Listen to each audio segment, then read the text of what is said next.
Hello, everyone. Welcome to a very special episode of Uncanny Tracks. We're going to walk through the 4 episode miniseries of Eyes of Wakanda. It just dropped on Disney Plus. I'm Bob in Cascadia. That's Matt in the Southland. Matt, I saw some people online complaining, and I think they're right, but I wanted your perspective on this. I saw some people online complaining that Disney dropped Eyes of Wakanda with no promotion at all. Was that basically your experience of encountering this weird beast of a 4 episode animated miniseries? It was my exact experience, Bob, if not even worse, because I had to go into Disney and I went to all the featured stuff. It wasn't there. I went to Wow. search. I typed in Black Panther. It didn't come up. I typed in Wakanda and I don't even think I saw it there. But then I went to Wow. the Marvel Hub and I was able to find it, and it was there on the Marvel Hub on one of the feature, somewhere on there. But why is this so hidden? It is what it is. Well, they could get views on this, and I'm going to do my best Joe Rogan voice. it's real crazy. Man, and they want to put that in your vaccine? They want to put Black Panther in my vaccine.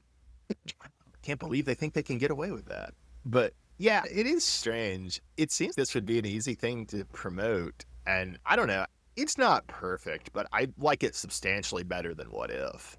I do too, yeah. What If went on way too long, and I wanted my What If stuff to not all come together into its own What If universe. That me off more than anything.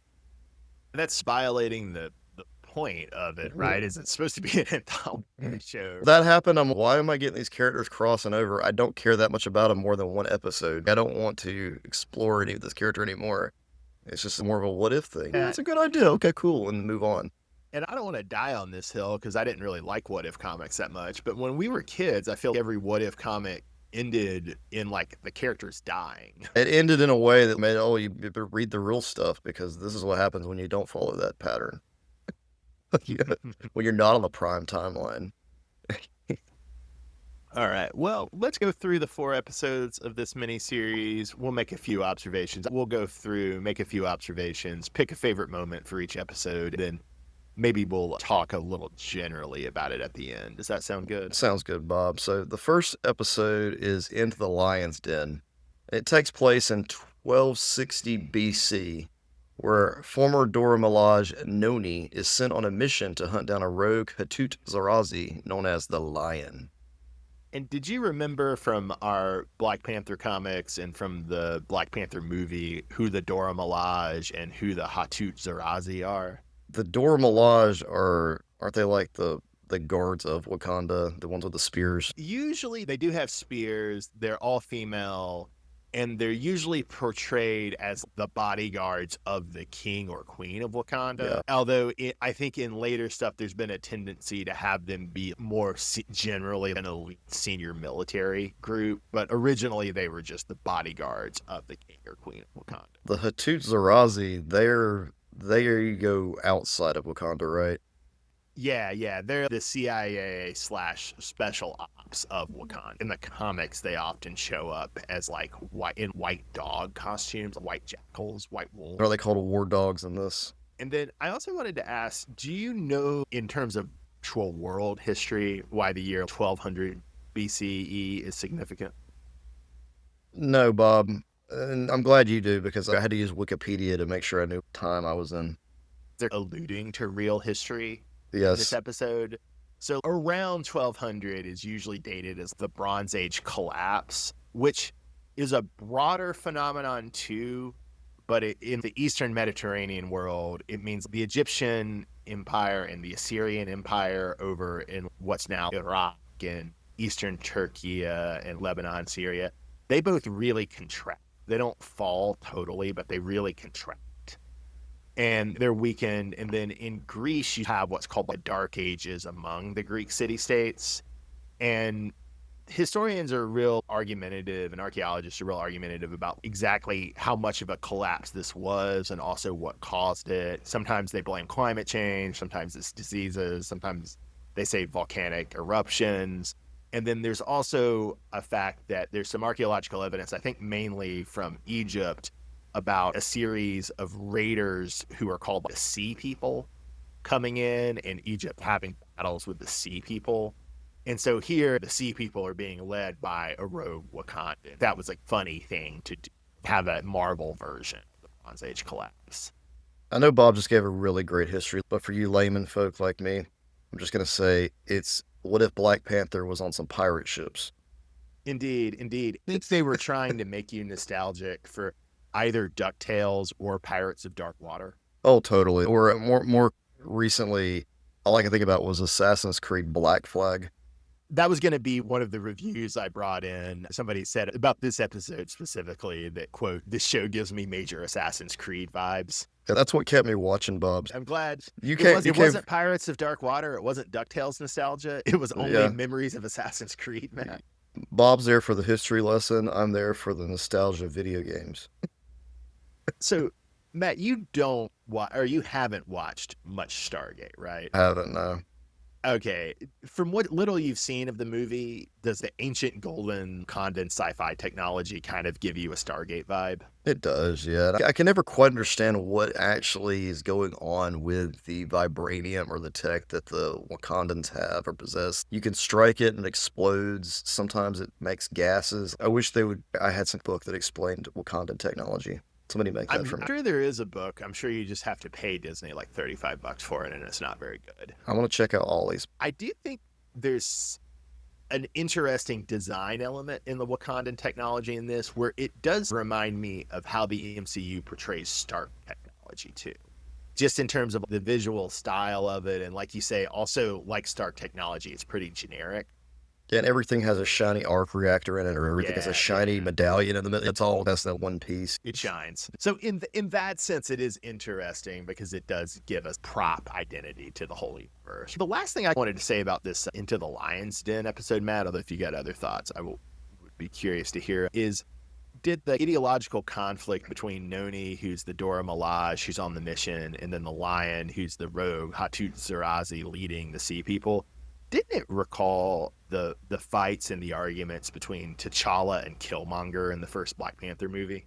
Oh, 100%. I felt that throughout the entire series. Really, a lot of the scenes to me seem like recreations of some of the stuff we saw in the Black Panther film. I'll get to a little more of that. And it's funny, like one reviewer was saying that, it's not Disney if the politics aren't questionable, right? Because in Black Panther, you have Nani or T'Challa being the voice of the status quo, and then Killmonger and the Lion being the voice of the revolutionary challenge that will disrupt the status quo. But at what cost, Matt? But at what cost? Wakanda will be gone in 500 And years. another reviewer put it that I thought was really funny. It was wild that Disney made a 4-episode miniseries doubling down on the idea that Killmonger was right. True. So what was your favorite moment in Into the Lion's Den? So towards the end of the episode, the ship explodes after they set off one of the devices, and Noni is desperately trying to swim and grab up any piece of evidence she can that she killed the lion. And she goes through a couple of things she almost gets her hands on, but then I was worried she was going to drown. So she's able to grab his mask and you go back up. But I just really felt that scene was intense. I really liked that scene. I think it was a little earlier, but it's same dynamic of her swimming underneath the ship and seeing the skulls and the skeletons in the underwater cages. I thought that was very, very cool visuals. Even though ideologically, it's of course, oh, this guy is preaching revolution. Of course, he must be terrible. He must do atrocities. Right. Well, Matt, should we move on to episode 2, Legends and Lies? So in Legends and Lies, Memnon, a Wakandan infiltrator, fights along Achilles during a pivotal moment in the Trojan War. Well, Matt, did you catch that this episode seemed to totally be going for Achilles as the proto-Hulk and Odysseus as the proto-Tony Stark? Oh, 100%. Matt, I had a theory that each episode was meant to recall a different Disney animated movie. So DuckTales for number 1, number 2, Hercules, right? Just the Odyssey itself. They got a new movie coming out with Chris Nolan, so maybe they're pumping it. Yeah, and that was one of the funny reviews I found online. Is this a prequel to Christopher Nolan's The Odyssey? That's going to be awesome. Yeah, no, that's funny. I will say the animation, though. The animation, you're absolutely right, because I feel like the Marvel studio animation is getting more and more Disney-fied as time goes on. Because this did look a lot like Hercules. Yeah, and it's interesting, yeah, just the stylistic convergence of Marvel into Disney and vice versa is funny. And Matt, I do have to ask, when you say the Odyssey, are you picturing Wishbone's Odyssey episode, or are you picturing the Armand Asante Odyssey?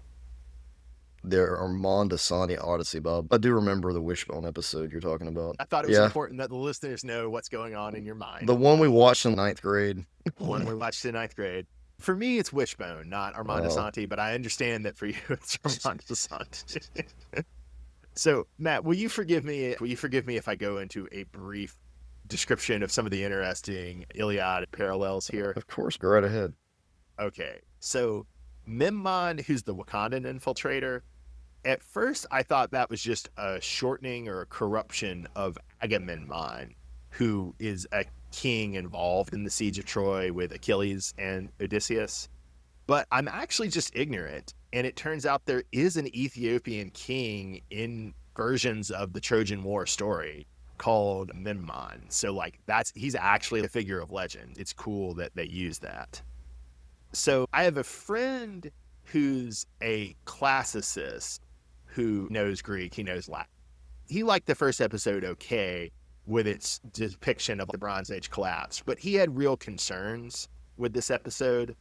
And one thing I knew, but I just wasn't thinking of, is that Achilles gets killed before the Greeks sack Troy. It showed Achilles participating in the sack of Troy. I should have known that. I didn't think about that, and it doesn't really bother me. But then he had another point that I thought was really funny, and I should have thought of, but I didn't think of, is Achilles had his Myrmidorian warriors, right? Right. They're often in Homer called ant people, and also in other sources too, I think. And so he was saying that it was a real missed opportunity, that they should have had like Ant-Man looking helmets. That would have been really fun. That would have been cool. Well, Bob, we do have the Trojan horse showing up, and Achilles does get to be a part of that. But you know what definitely did happen, right, Matt? What, You know what definitely did happen? Bob? Achilles and Memnon boned, right? Oh, of course they did. For sure. Yeah. There was too much buildup at the end there for him to care that much. The best reviews I saw about the fact that they were sexually involved was one person put it as, you put Achilles in something, it's automatically gay. I don't make the rules. Matt, what was your favorite moment in episode 2, Legends and Lies? I was waiting for that tendon to get cut, Bob. I was waiting for that Achilles heel. Just, I knew it was going to come at some point. Didn't know it was going to come from Memnon. This recalls what I was waiting for in the 3rd episode. So we'll get there. Good choice. Good choice. I did think the image in Achilles and Memnon's fight of Achilles throwing fire on Memnon's weird purple energy gauntlet, I thought that was actually a pretty cool visual. Episode 3, Lost and Found. What goes down? Lost and found, Bob. In 1400 AD, Basha retrieves a stolen Wakandan artifact embedded in a dragon statue, but unknowingly brings a stowaway in the form of Iron Fist. They got airplanes, Bob, in 1400. Airplanes in 1400, baby. So this was definitely the best episode, right? That was really good. It was a little more fun. It was a Bosch's character, though. He's an interesting one. Not just because of the Iron Fist connection, although that was a big thing for me. Have you read any Iron Fist comics or anything where Kunlun is involved? No, I haven't read much of any Iron Fist. That's something we maybe could do at some point. He defeats a dragon and gets the cool fist. Is that how that works? Indeed, that's how it works. And in fact, he has to kind of bear hug the dragon over its open and burning heart such that it gives him the tattoo. Okay. So that makes a lot of sense. So I guess I'm caught up with what could go on with Iron Fist. You know all there is to know about Iron Fist now. Matt, so the Disney animated movie this is going for is Mulan, right? Oh, that's got the same style. And then I did want to ask, do you feel Basha violated the Wakandan espionage prime directive?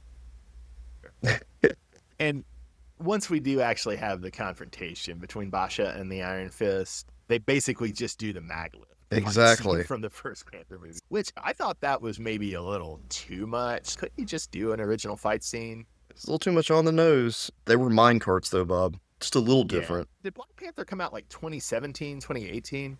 It's a movie that's 8 years old, which, I mean, also it's insane that movie is 8 years old. 2018.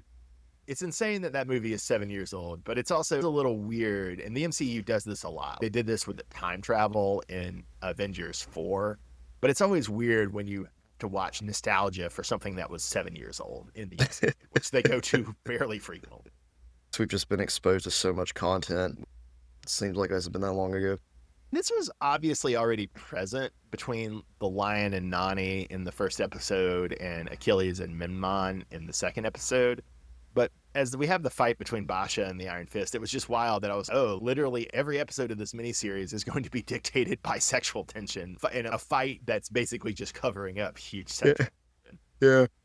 They couldn't do those kind of scenes in Disney, so they have to just have fights. Anytime you see a fight scene, it's actually supposed to be them having sex. Indeed. So, what was your favorite moment in episode 3, Matt? So, Bob, at the end of the episode, they throw Iron Fist in a closet to try to justify to, like, the High Council that this is a training exercise. Just that whole scene in general is pretty funny to me. Yeah, it was also hilarious that it turns out that they just want the thing that's in the statue, and Iron Fist just wants the statue, and so Basha's friend Ego is just like, that was all you had to do. Yeah, that's what kills me. Yeah.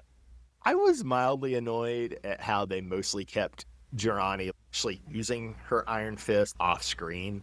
They didn't show it very much, but when you actually see her use it at the end, that was a pretty sweet payoff, I do have to admit. Bob, in the last episode, Last man. in 1896, the Black Panther from 500 years in the future warns her Wakandan ancestor, Prince Tafari, of the importance of a very specific artifact. Yeah. You ever want to see Black Panther and Terminator, guys? This is it. Black Panther Terminator. Yeah, that's the final Disney movie that it's referencing. To be honest, I was pretty bored with this one until the late 24th century Black Panther showed up. And I did just want to say how wild it is that this show spans from the 13th century BCE to the 24th century CE. That's wild. It is wild. I will say, Bob, that the aliens that are introduced look very similar to the aliens we have experienced in Babylon 5. So you were thinking... Oh, man, they look just like the shadows. I wasn't thinking that when I was watching it, but now that you say that, I see where you're coming from. And then there's time travel involved to solve the problem. But they had kaiju, which the shadows didn't actually have. Yeah. To say that it invalidates the comparison, just to say the kaiju were something else. Right. And also, the Black Panther from the future, the outfit, is straight out of, I believe, Mass Effect. That is one sad thing about being exposed to so much sci-fi like stuff. Is like it just starts to run together. That outfit was out of Mass Effect. So if there's a Disney movie involved in every one of them, is there a video game involved in every one of them? We said Assassin's Creed for the first one. I guess God of War for the second one. Well, the thing is, What would the third one be? I don't know, Bob, because Assassin's Creed covers a lot of time like Yes, this. true. So you could really just say Assassin's Creed for all of them, except the final one would have to be some sort of Mass Effect would probably be your final Yeah. episode. But to do a different one, yeah, I guess God of War makes sense for 2, right? It Yeah. reminds me of, like, when I was watching the third episode, it reminded me of Star Wars a great deal. I was going to guess like Final Fantasy or Kingdom Hearts. I could totally see these characters get fit in with Kingdom Hearts in this third episode. Good job, Bob. That video game college is rubbing off on you. Even though I've never Yeah. played any of these games. Well, they're quite complex, Bob. How does that stupid copy pasta from 10 years ago go? The thing about Rick and Morty is you have to have a very high IQ. Yeah. Bob's just naming titles, and I'm like, yeah, they fit. That would work. Not much more to it than that. Matt, what was your favorite moment from the last episode? Well, I like the final shot of Killmonger about to take the axe from the London Museum, which is straight out of one of the first Black Panther. That's a stronger use of nostalgia than the Maglift fight scene. I thought the mind meld that the 24th century Black Panther does on one of the past characters was cool. Bob, you had some interesting reviews on the show. What are some of your takes? Or some of the... I'll just let you respond to these one by one. So Russians really seem to hate this show. The most representative one I found was a Russian, and I had to run this through Google Translate. So I don't know, maybe it mistranslated it, but I tend to think it probably didn't. But again, there were several negative Russian reviews. Also, a lot of negative Spanish reviews of the show, interestingly. But the Russian was, why the fuck does this exist? I said the same thing about Ironheart, which I haven't watched yet. You could pretty much ask that of every Disney series, except for maybe like WandaVision, right? I can't think of anything that could fit with any of the more recent stuff that's come out from Marvel. Even as much as I like X-Men 97 and as much as I like Friendly Neighborhood Spider-Man, there is a little bit of that even to those, right? Why is this here other than just the nostalgia dopamine fix? Yeah. And then This was a more thoughtful review in English that I thought did actually get to this problem where, and this is just excerpting from a larger review, but the reviewer wrote, another visually lush series that's stuck in Marvel's prestige paradox. Too expensive to fail, too safe to matter. Too safe to matter. What does that mean to you, Bob? It means that they have to follow along with the shared universe, so they can't do anything dramatically satisfying, and they can't do anything too risky that would affect the overarching universe. It's basically my complaint about Creature Commandos. It's like how this season 2 of Peacemaker coming up soon, it's not going to impact the DCU that much, whatever the new thing is. There's no way they would do much with that.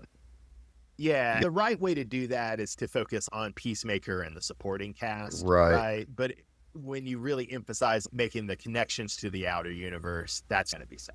When you look at Too Safe to Matter, you're thinking of, in the sense of this specific show, the time frame is all in the past. You're not looking at modern MCU. You're not looking at anything that's really going to affect much. Yeah, they did link it to Killmonger. I think what the reviewer means, and I would co-sign this, even though I like this show, and I think I like this show more than this reviewer, and maybe even a little more than you.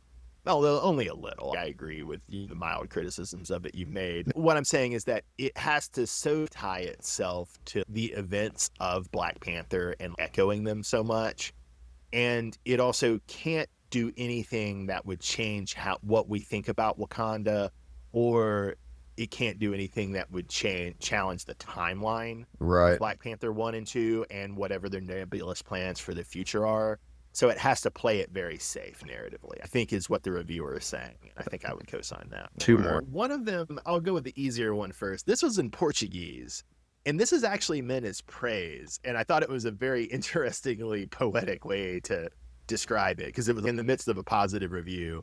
The Portuguese reviewer said that this is not a spinoff. It's a whisper from within a screaming franchise. That's deep. I think the Portuguese reviewer means that this has control and focus, whereas the MCU in general is chaotic and all over the place. I didn't read the whole review, so I'm just based on what I'm reading there. It just sounds like this was a non-entity in itself because there's so much other crap that's screaming for attention. Fantastic Four and whatever the bigger franchise pieces. The one I wanted to save last was the one I thought we would think was controversial. And it also brings up something that we watched to do on the podcast and then decided we didn't want to do on the podcast, which is this review. And I saw this echoed in several different ways, but this reviewer expressed it as, it's no Predator killer of killers, but it's not bad. Okay. I couldn't make it through Predator killer of killers. But after watching this, I want to go back and watch it now just to compare it. To me, this is much better than Predator Killer of Killers. I can see what people respond to in Predator Killer of Killers more, but Predator Killer of Killers annoyed me a lot. What I really want to see is Wakanda versus Predator. There is a comic of that. I thought it was fine. I thought about us doing it on the podcast and decided it wasn't that interesting. It's Black Panther versus Predators. It's fine. Yeah. They're doing all kinds of Marvel versus Predator comics right now, and there's some sort of vague story among them that I haven't been following. So we might get that animated movie, Bob. That's exciting. They're both on the House of Mouse. Have you seen the trailer for the new Predator, the live-action Predator movie? I have, yes, and it looks very terrible, right? Humanizing to the Predator. Yeah, and it doesn't look like you necessarily need to have seen Predator Killer of Killers to watch the new Predator movie, but it does look like it's a very direct follow-up to Predator Killer of Killers. I'm still going to go see it because it's a Predator movie, but I don't think we're going to cover it for the podcast. We'll see how it goes, Bob, once it gets closer to time. Well, Matt, I wanted to end with, if you're amenable to reading through my Marvel animation ranking and then you making snide comments. So, Bob, this is your animated ranking, your number one, your top show. And this is all Marvel animation that I've seen substantial amounts of. Okay, so I've necessarily seen everything of all of these, but I've seen most of them. All right, so you've got X-Men 92, 97 as number one. That's just a given. Everybody knows that's the best. Number two, you've got Spider-Man 94. Nothing wrong with that. Number three, you have Silver Surfer. It is a fun show to watch. Your mind has to be in the right place. I wouldn't mind us maybe doing 2 episodes on it, break it in half. It's super short, so it's not a chore to watch. And you do have to warn everybody, it ends on a cliffhanger that's Yeah. never resolved. Spectacular Spider-Man, It's number 4. number 4. I did like that show when it was on. I watched most of it. Number 5. And also, let me just say to warn people, Spectacular Spider-Man also incomplete. It gets 2 seasons, and I can't remember if it ends on a cliffhanger, but it's clearly they were going for, I think, a 5 or 6 season arc that they didn't get to do. Yeah. Also from the writers of Young Justice and Gargoyles. Yeah, it was well written. I remember it. I remember being disappointed that this is the one that was canceled. It was canceled because of the Disney acquisition. All right, number 5, Bob, you've got Wolverine and the X-Men, which Same problem as Spectacular Spider-Man, canceled by the Disney acquisition. that was one I really wanted to see more of, and I kind of tried to play off as though it were a sequel to 92. I thought it was a sequel to X-Men Evolution.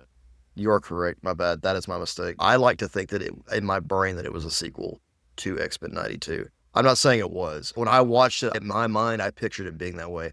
You have X-Men Evolution down on the list. I'll talk about it in a second. Now you're making me want to rewatch Wolverine and the X-Men, trying to think about, because I watched it right after watching X-Men Evolution. Yeah, now you make me want to watch it and try to think of it as a 92 sequel. Yeah, because Professor X essentially, he's not a part of it, right? That's the one where he dies at the beginning. But that was before, of course, we had the release of X-Men 97, which fills in all those gaps. So, all right, Bob. Number 6, Friendly Neighborhood Spider-Man. We covered that. I may have put that above Wolverine and the X-Men, but you're good. I will say this is not an all time, right? This is just season 1, obviously. I think it's very possible that Friendly Neighborhood Spider-Man could move. I don't necessarily think it will, but I could see it getting to number 2 by the end of its run. Even if it doesn't get that far, I could see it getting way above Spectacular or Wolverine, but just not off the first season. I gotta see more. All right, you've got Eyes of Wakanda, the one we just reviewed at number 7, which I'm good with. Number 8, you got the 94 Fantastic Four show, which, number 9, you got Hulk 96. Now, I didn't really ever watch any of this. I just played like the video game that came out around the same time. I forgot about that. I don't have much to go by there, but I assume it was worse than Fantastic Four. Neither Fantastic Four or the Hulk cartoon are very good, but they're not terrible. They're just not good. From what I remember of what have I watched of FF94, they try to retell the better Fantastic Four stories from largely Kirby. And so you're getting these short snippets of these stories that were played out in the comics, and they're a little more modernized, but it's nothing great. So, okay, Whole 96, like I said, I hadn't watched much of it. Then number 10, you got Avengers 99. Oh, it's horrible, but it's awesome because it's basically them trying to have the 90s Avengers be the X-Men 92. Horrible. Hawkeye is their Wolverine. Tigra is their Rogue. I believe she's even voiced by their Rogue. Scarlet Witch is their Storm. Number 11, you got X-Men Evolution, and I hated X-Men Evolution. Oh, it's terrible. Yeah, that was the one with the really young set of X-Men, and they really tried to play the teenage thing, but it was more to jokes than it was the seriousness. Just say to listeners right quick, like, I would say the break off between good to meh is between Eyes of Wakanda and FF94. And then the break off... Eyes of Wakanda is the stick. It's the bar. That's fair to say right now. And then to me, the break off between interesting and fun to awful is between Avengers 99 to X-Men Evolution. A lot of this I haven't watched, so that probably fits in really well. Number 12, you have Iron Man 94, which I remember it being awful when we were kids. It was a really bad G.I. Joe ripoff. One of those 80s, 90s toy cartoons. They had the same formula as one of them. It had a really weird theme song, too, that I Am Iron Man with him going. And it had a 90s Tony Stark with long hair. You can only cover so many Tony Stark stories in a children's cartoon that don't involve being an alcoholic. And it did have a lot of good characters in it. Spider-Woman and War Machine, but it was still bad shit. But at least it told tales of Iron Man to an audience who probably wouldn't have had any of that until the MCU. That was my first real exposure to Iron Man, was that cartoon, and then the action figures that came along with it and all the stuff that they dropped for the show. Number 13, Bob, is going to be controversial to probably any listeners. You put What If. In fairness, I think I've only seen season 1. Okay, well, I did not like season 1 enough to even care for season 2. Yeah. I don't know. Some of the stories aren't that bad, but it doesn't do what it sets out to do. Iron Man 94 is terrible, but I have some childhood nostalgia for it. Now, number 14, I have just a tiny twinge of nostalgia for, but it was an awful show. That's the MTV Spider-Man, and it was supposed to be almost a sequel To be in the Raimi universe. To the Tobey Maguire Spider-Man, they brought back a lot of the actors to do voice acting, and it is awful. The CGI they use looks like garbage. But the only reason I have nostalgia for it is it's the only Spider-Man series I owned on DVD. Because it was just one DVD, and I think somebody bought it for me. That was like, hey, do you like Spider-Man? I knew it was a thing back then, but I never watched it back then. I watched it in Spectacular Spider-Man before Friendly Neighborhood Spider-Man came out. Although I didn't watch all of MTV Spider-Man. I watched like 4 episodes, which I think is enough to know. Enough to make a good judgment on that. Number 15, Bob, you've got Spidey Unlimited. I think everybody's in agreement that's the worst. Unspeakable. There are people out there, though, who are on YouTube that have gone back to rewatch it just to try to justify what they were doing. Those are some hilarious videos, but yeah, I still won't make me go back and watch it. I get that after Spider-Man 94, they had to go into a totally different direction. I respect that, but oh my God, it didn't work. So, Bob, yeah, I can't think of anything you've left out Marvel-wise. I've never seen Hulk Agents of Smash. Oh, I don't know what that is. I've never seen... What else have I not seen? I haven't seen enough of the Guardians of the Galaxy cartoon. The Fantastic Four that came out in the aughts. Is that the anime one? Yeah, no, it wasn't anime. It had more of the same style as the X-Men Evolution type thing. I did leave off Spider-Man and His Amazing Friends, and I haven't seen all of that, but I think I've seen enough of that. I guess I would put it as the new number 11 above X-Men Evolution. I actually didn't mind that one as much. It's really challenging to watch, though, as a modern person. There is a more modern Spider-Man and His Amazing Friends, but it's a TV show. It's not aimed at 10-year-olds like it should be. Really, it's 10 and up over here. And I think in the new one, it's just like Peter and Miles and Spider-Gwen. I've seen that advertised. Yeah, that's a baby show. There is 2 Avengers cartoons besides the 90s one. And I think the middle one is supposed to be the good one. And I've liked what I've seen of that, but I just don't feel like I've seen enough of it to fully judge. Okay. Well, Bob, I'd say your order, I'm good with it. I think you're pretty spot on with this. And if anybody disagrees, we've got 2 words for you. I was really hoping for some aggressive pushback from you, Matt. Honestly, I've watched most of the stuff, and we're in agreement with where it falls. I think it's more of the MCU, the actual live action stuff, where you and I would be going to town. I haven't seen enough of some of that stuff to even rank it, you know. So, yeah, Bobby, your animation looks fine. But as far as MCU proper live action goes, we'd probably be way more disagreement. Well, if I ever go see another MCU movie, we'll put together a list, argue about it. Animation-wise, Marvel's where it's at, other than the Justice League Unlimited and Batman animated series. Yeah, I would say that I think DC's animation is way stronger. That's where we could fight. We could fight pretty hard on that. Maybe we should just do a whole episode where we argue about that. That might be amusing. I'd be down for that, because honestly, DC animation, other than animated series Batman, it's forgettable. Okay, well, we won't do this anytime, but I'll put together a ranking of DC animation, and I'll see if there's anything that I haven't watched that would be easy to watch, or at least watch enough to get a sense of, and then we can have an argument about it. Sounds good, Bob. All right, sounds good, Matt. We will do that for some point in the nebulous future. In the meantime, I am Bob in Cascadia. That is Matt in the Southland. Thanks for joining us for Eyes of Wakanda. Please stay tuned to our Star Trek Strange New Worlds coverage, and we'll probably be covering Alien: Earth. And if we're not covering Alien: Earth, we'll be covering something cool from Marvel or DC Comics. So check us out as we do that. All right, thanks for listening.